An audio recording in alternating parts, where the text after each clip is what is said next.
Welcome to A Course in Miracles Workbook for Students, Lesson 201. We're heading into another review period. I really love the review periods because we go in rapid fire through such radical ideas. Now, in truth, they're simple and our heart knows that they're the truth.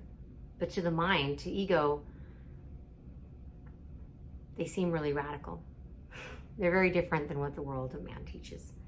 And so the review period gives us a chance to go deeper, to be reminded and rehearted of the lessons we've been learning and integrate them on a deeper level, and to even expound on the topic a little deeper, especially in the practice periods, where it's not necessarily the lessons themselves, which are short, but the opportunity to sit with them and let it sink in a little deeper, especially with the experiences that we've had in between the first time we learned the lesson, we did the lesson for the day, and then here we are now doing the review period. And there have been things that have happened in our life, in our heart, in our mind that need to be integrated.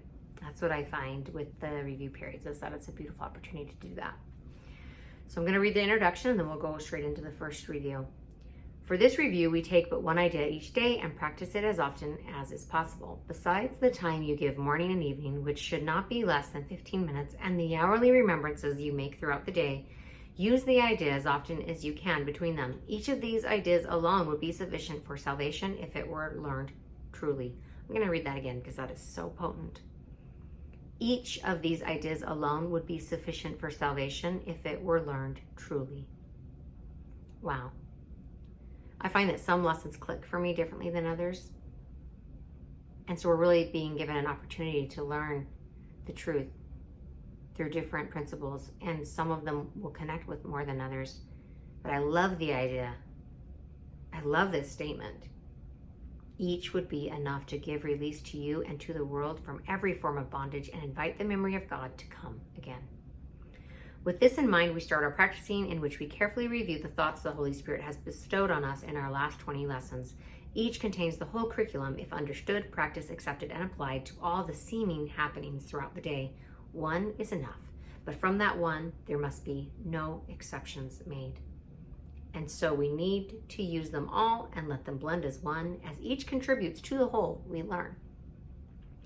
These practice sessions, like our last review, are centered around a central theme with which we start and end each lesson. It is this: I am not a body, I am free.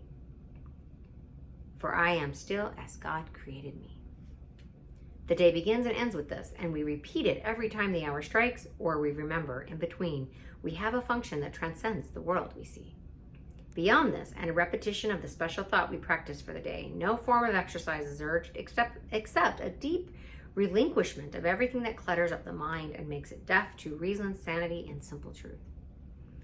We will attempt to get beyond all words and special forms of practicing for this review, for we attempt this time to reach a quickened pace along a shorter path to the serenity and peace of God. We merely close our eyes and then forget all that we thought we knew and understood, for thus is freedom given us from all we did not know and failed to understand. There is but one exception to this lack of structuring. Permit no idle thought to go unchallenged. If you notice one, deny its hold and hasten to assure your mind that this is not what it would have. Then gently let the thought which you denied be given up, in short and quick exchange for the idea we practice for the day. When you are tempted, hasten to proclaim your freedom from temptation as you say, this thought I do not want. I choose instead. And then you can fill in the blank with the thought for the day. And then repeat the idea for the day and let it take the place of what you thought. Beyond such special applications of each day's idea, we will add but a few formal expressions or specific thoughts to aid in practicing. Instead, we give these times of quiet to the teacher who instructs in quiet, speaks of peace, and gives our thoughts whatever meaning they may have. To him I offer this review for you. I place you in his charge and let him teach you what to do and say and think each time you turn to him. He will not fail to be available to you each time you call to him to help you. Let us offer him the whole review we now begin, and let us also not forget to whom it has been given as we practice day by day, advancing toward the goal he set for us, allowing him to teach us how to go and trusting him completely for the way each practice period can best become a loving gift of freedom to the world.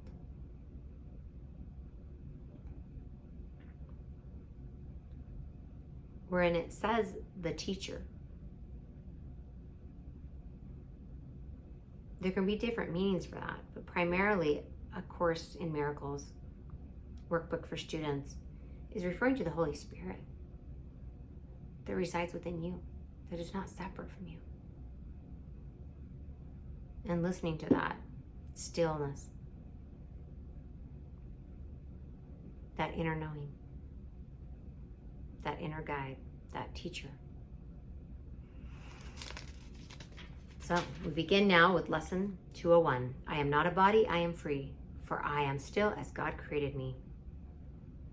Review of lesson 181. I trust my brothers who are one with me. No one but is my brother. I am blessed with oneness with the universe and God, my Father, one creator of the whole, that is myself, forever one with me. I am not a body, I am free, for I am still as God created me.